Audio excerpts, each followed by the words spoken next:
Hey there everybody, and welcome back to Don't Watch That, a series where I review movies, mostly horror. This year the Blair Witch Project turned 23 years old, and you know what that means. That's right, old enough to make out with a stranger, but not quite old enough for the auto insurance to drop just yet. The Blair Witch has long been one of my favorite films, fascinating me immediately around the time of its release, though I was a bit too young to see it, according to my parents. Not that I was in a huge hurry to seal myself in a theater with this film, I was terrified of it. You see, initially, all of the marketing and ad campaigns around this film were doing their best to assure you that this footage was, in fact, 100% real, and that everyone involved in the making of the film died in the woods searching for something called the Blair Witch. Video circulated on the internet, which was still just a greasy dancing baby at this point. Teasers played on MTV non-stop, commercials, magazine articles, newspaper spots, every bit of which was convinced that the Blair Witch was a very real thing and could sneak up in your room and tickle your feet at night without you knowing. At this point in film history, found footage really wasn't a thing. The McPherson tape had come out in 1989, 10 years prior, to little fanfare,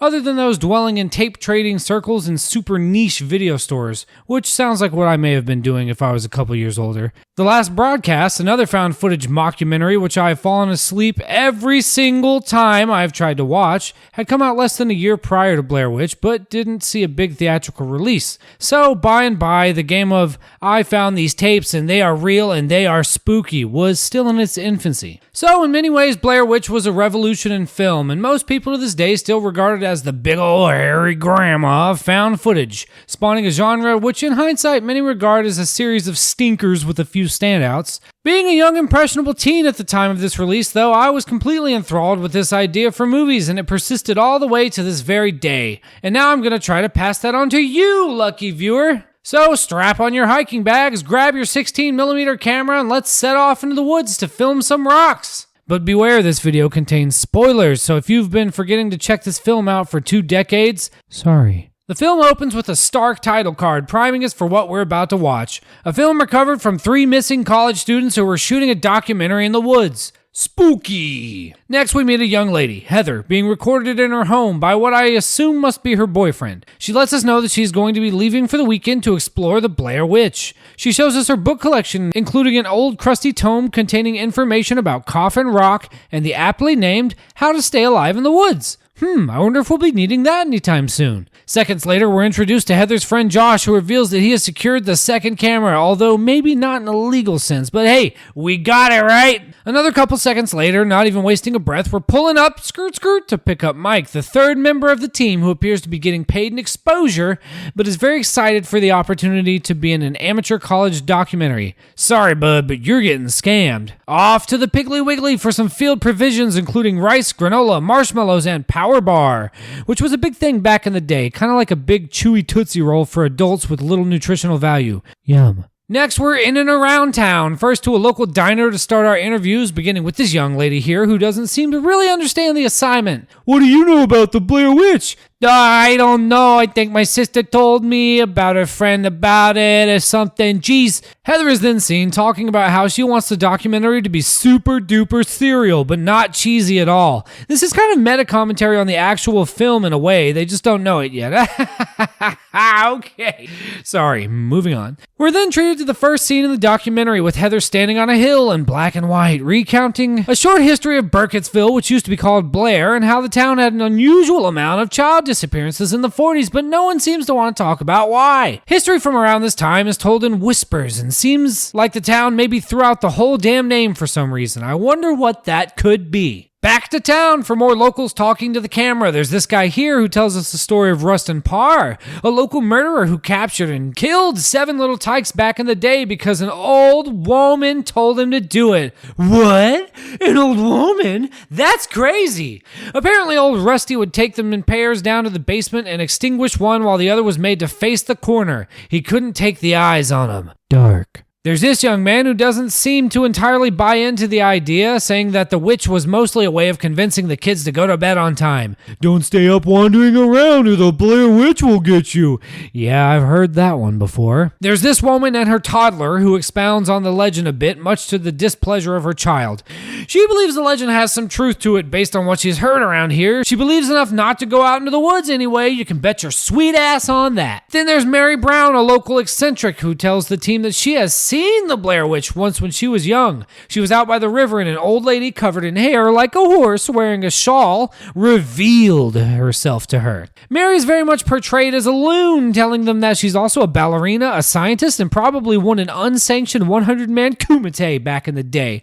I don't know, she's a bit off is all I'm saying. At the close of day one, the team celebrates by getting absolutely blitzed, popping bottles, downing shots, and just turning the hotel room into their very own house party.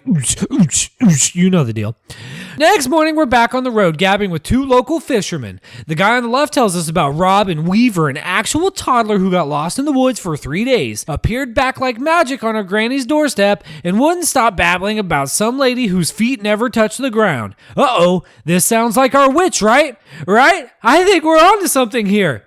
The dickhead on the right says that on this very spot, he saw a strange mist coming up from out of the water, and he definitely wasn't drinking that day. Okay, guy. All right, ladies and gentlemen, we're officially heading into the woods, parking the car and setting out for Coffin Rock, which Heather tells us is the location where once was found 5 men, dead, bound together, with weird symbols carved into their skin. An absolute massacre. Tied to the Blair Witch mythos. If these stories seem a bit brief, that's because there is a website with journal entries, 3 mockumentaries, and a whole ARG's worth of companion material to go along with this movie, but we're not going to get into that today. Maybe some other time, but probably not because I'm kind of lazy.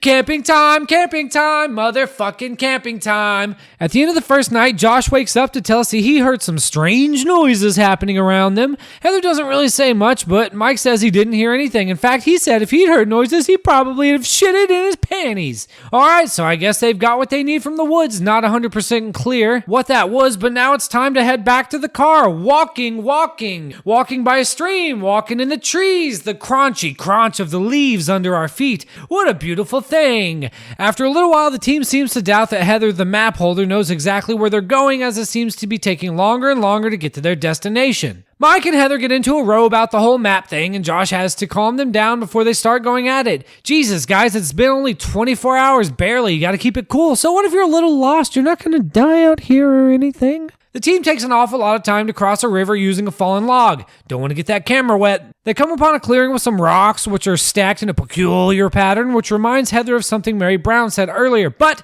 due to classifying her as a diaper-wearing lunatic, they all dismissed everything she said, and no one can recall what it was. Oh well, probably no big deal. They stick around after hours to get some hot night rock action on film, and Mike knocks one of the piles over. Whoopsie daisy! Heather fixes it and chides him for his carelessness. Ending day 2, Josh is looking a little wild, but the team roasts weenies nonetheless and decide to call it a day and turn in for a good night's rest. Just kidding! They hear noises outside the tent again and decide to jump out and get some footage. It sounds like rocks being smacked together from all directions, and things are getting just a little tense between the 3 filmmakers. Ultimately, nothing materializes, so they get a little sleep, and then it's back to walking through the woods again, this time in the rain. Again with this map shit? No one seems to trust Heather's navigation skills, but no one else can read the map, so they don't really have much choice. Guess they should have peeped Heather's book collection, huh? Huh? Night again, more noises, getting closer. This time the intrepid film crew awake to 3 piles of rocks surrounding their tents in a triangular formation. Everyone's certain they weren't there when they made camp, but no one can quite figure out how they got there. Nobody wants to say the word witch, apparently. Everyone's getting a little bit fed up of riding the Shoelace Express for like 3 full days, and to make things worse, Heather has lost the map. Well, that's not great, but hey, people will soon start to notice they're gone, and help will come eventually. Plus, Heather says it's practically impossible to disappear in America these days. Mike is fucking pissed. Deliriously crossing yet another stream, the 2 guys are having a laugh within the fever dream of their life, and giggling Mike reveals that he kicked the map into the fucking creek the day before because it was useless. Josh and Heather don't really see the humor in the whole situation. In fact, a fight breaks out and Okay, so to be really transparent with you, 2 days have passed since I wrote that last sentence. I love this movie, I really do. That being said, if I continue on this way, this video will be as long as the movie itself, and if I have to keep scrubbing through this pastiche of muddy brown, green, and grayish screen caps and clips, I'm gonna have to pop out one of my eyeballs with a soup spoon. So let's hit a speed run, sucking the juice from this bone, and let me get to the part where I tell you what I love about this movie before I begin hating it. Turbo mode activated! The gang finds some spooky sticks near their campsite. Spooky! Oh no! Everyone's real down in the dumps. More banging outside the tents at night, this time with baby noises. Everyone nopes into the fucking woods and refuses to return. They come back in the morning and someone has committed property crime on Josh, and only Josh. He's really not in love with that, so he begins crying on camera. Mike asks Heather to stop recording for just one solitary second, but that doesn't work for a found footage format, so we trudge on for another 15 hours in the woods, only to somehow return to the same log we crossed earlier in the day, despite feverishly heading in the opposite direction. Haunted woods! Heather, despite usually keeping high spirits, finally breaks, and it's all recorded by Josh, who antagonizes her to the point of tears. How'd you like being recorded now, huh?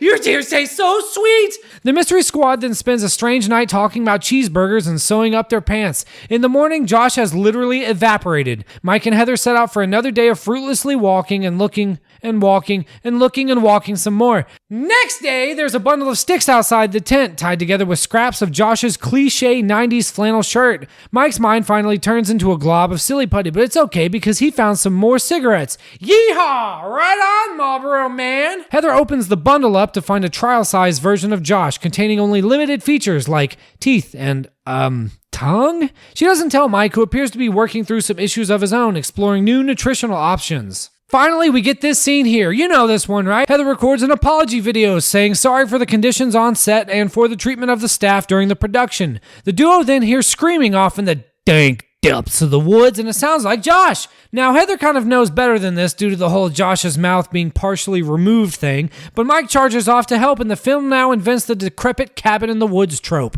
Man, this place really looks like shit. If Josh is here, I hope he's had his Tdap recently. There's bloody handprints on the walls, a familiar-looking shirt which never made it to the hamper. Wait a minute! I hear him downstairs! Heather runs after Mike, spotting a weird-looking shit written on the walls. Someone's not getting that deposit back. Mic drop as our last remaining boy seemingly gets clobbered and hits the dirt. When Heather finally gets on the scene, Mike is standing eerily in the corner, just like in the Rustin Parr story from the beginning. Remember?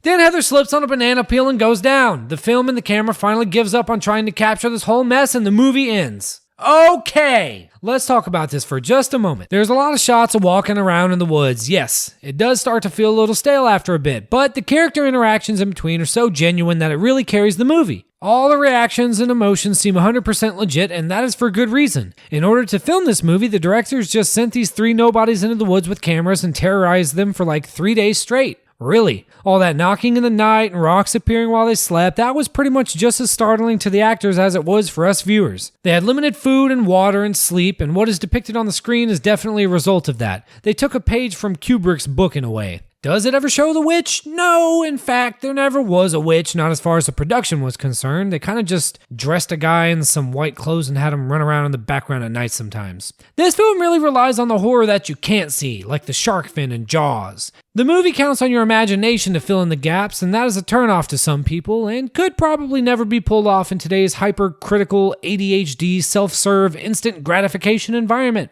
But if you want it so bad, here's an artist rendition of what it may have looked like. Here's a screen grab from the 2020 Blair Witch film. And here's an action figure that hit shelves around the time of that god-awful sequel, Book of Shadows, the one we don't talk about. And none of them measured up to the images that I had conceived within my own mind. Mary Brown said she was covered in horsehair, and the careless woods child said her feet never touched the ground. And I'm glad that the witch is not depicted in the original film. It just works better that way. There are a few images that have stuck with me and sent a chill down my spine to this day, namely this one.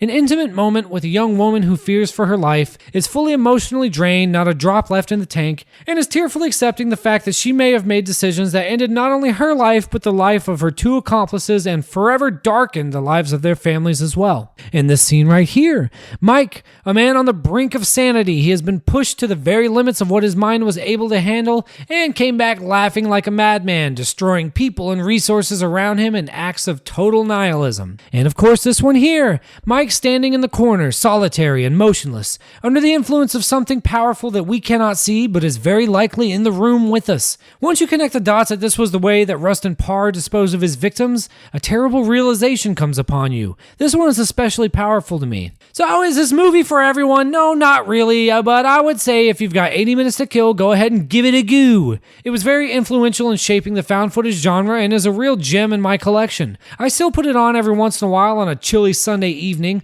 often pairing it with an afternoon nap, because in a way that's very comforting to me. That probably seems like an alarm bell should be going off for some people, but once you see the film, you'll understand. It's not just a horror film where everyone dies. It's a home movie of a couple of awesome days spent on vacation out of town with friends, and then a couple of bad days. To watch or don't to watch? Watch, if only for the same reason that you would watch Citizen Kane or Gone with the Wind or Nosferatu. Sure, it seems a little dated and almost foreign in a way, but it's a piece of cinema history that you really should understand in order to get the full experience of how far we've come. What do you think of the movie? What do you think I should review next? Let me know in the comments down below, and check out the link tree in a couple of seconds for all the other stuff I do on the side, including a podcast and some occasional writing. Till next time.